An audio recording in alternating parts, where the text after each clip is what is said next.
ये है दुनिया का सबसे खतरनाक और पावरफुल पॉइंट।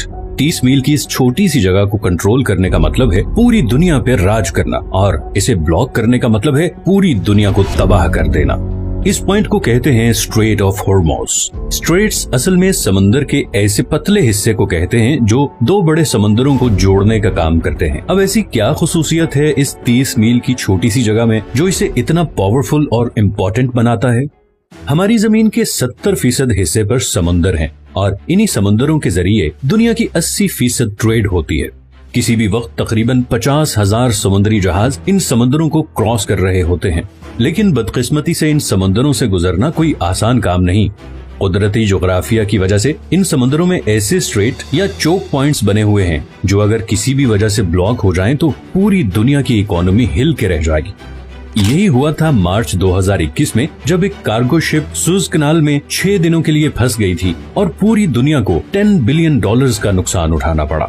इसके अलावा भी दुनिया में बहुत से चौक पॉइंट्स हैं, जैसे कि पनामा कैनाल जो पैसिफिक और अटलांटिक ओशन के दरमियान ट्रेड को कंट्रोल करती है, केप ऑफ गुड होप जो पूरे अफ्रीकन कॉन्टिनेंट की ट्रेड फ्लो कंट्रोल करता है, स्ट्रेट ऑफ जिब्राल्टर जो कि मेडिटेरेनियन और अटलांटिक सी के दरमियान ट्रेड कंट्रोल करता है, डैनिश स्ट्रेट बाल्टिक और नॉर्थ सी ट्रेड को कंट्रोल करता है, टर्किश स्ट्रेट मेडिटेरेनियन और ब्लैक सी के दरमियान ट्रेड कंट्रोल करता है, और आखिर में स्ट्रेट ऑफ मलाका जो पैसिफिक और इंडियन ओशन की ट्रेड को कंट्रोल करता है।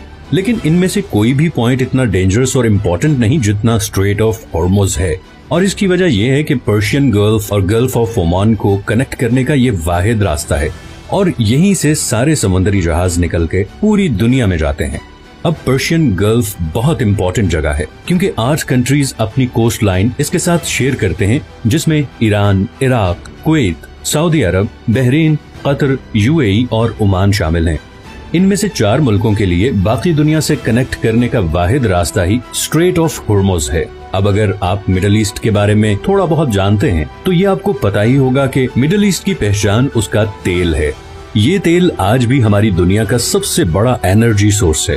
पूरी दुनिया की 33% एनर्जी कंजप्शन तेल से होती है, चाहे वो ट्रांसपोर्ट के जरिए हो जैसे कि गाड़ी, ट्रेन, जहाज या फिर बिजली बनाने वाले पावर प्लांट्स। इन तमाम सेक्टर्स में 70% ऑयल इस्तेमाल होता है। अब ऑयल का मसला ये है कि ये दुनिया में बहुत कम जगहों पे पाया जाता है। इस सर्कल में दुनिया का आधा तेल इन 8 कंट्रीज के पास है, और बात सिर्फ यही खत्म नहीं होती, बल्कि दुनिया के 40% नेचुरल गैस रिजर्व्स भी इसी सर्कल में मौजूद देशों के पास हैं। अब नेचुरल गैस तेल और कोयले के बाद दुनिया का तीसरा सबसे बड़ा एनर्जी सोर्स है। ब्रिटिश पेट्रोलियम के मुताबिक ईरान के पास दुनिया में सबसे ज्यादा गैस के रिजर्व्स हैं। तो हम ये कह सकते हैं कि पूरे पर्शियन गल्फ में तेल और नेचुरल गैस के इतने ज्यादा जखायर हैं जितने शायद हमारे पूरे प्लेनेट पे कहीं नहीं, और इसीलिए पूरी दुनिया की 15% एनर्जी सप्लाई इसी पर्शियन गल्फ में मौजूद कंट्री से आती है। और फिलहाल इस सप्लाई लाइन का पूरी दुनिया के पास कोई और ऑल्टरनेटिव भी नहीं है। लेकिन इस 30 मील के एरिया से गुजर के जाना इतना भी आसान नहीं।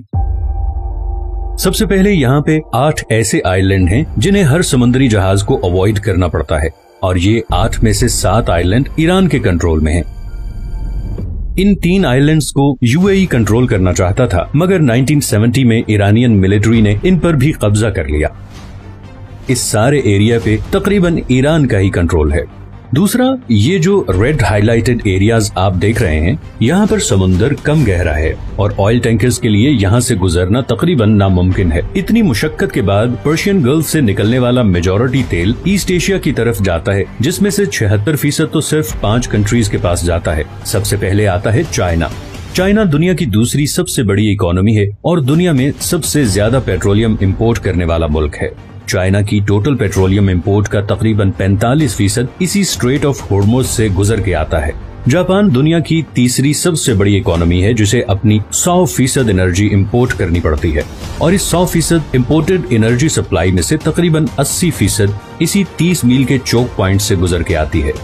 इंडिया, वर्ल्ड 6 लार्जेस्ट इकोनॉमी, भी अपना 70% ऑयल और 50% गैस इन्हीं पर्शियन गल्फ कंट्री से इंपोर्ट करता है, और वो भी इसी रास्ते से। इसी तरह साउथ कोरिया, जो कि दुनिया की 10th लार्जेस्ट इकोनॉमी है, अपना 70% तेल इन्हीं पर्शियन गल्फ कंट्री से टैंकर्स के थ्रू इंपोर्ट करता है।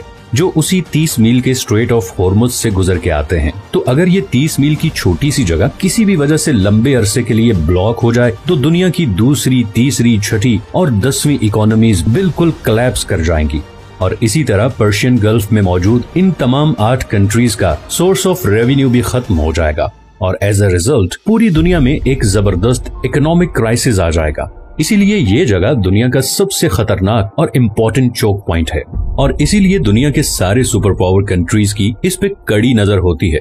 अमेरिका ने भी इसीलिए यूएई, ओमान, इराक, सऊदी अरब और बहरीन में दर्जनों मिलिट्री बेसिस बनाए हुए हैं ताकि वो ईरान पे नजर रख सके और ऑयल की स्मूथ सप्लाई को यकीनी बना सके। दूसरी तरफ ईरान पहले ही किसी भी जंग की सूरत में कई दफा ये स्ट्रेट ब्लॉक करने की धमकी दे चुका है और अगर ऐसा हो गया तो न सिर्फ ग्लोबल इकोनॉमी हिल के रह जाएगी बल्कि ऐन मुमकिन है कि वर्ल्ड वॉर 3 की भी शुरुआत हो जाए।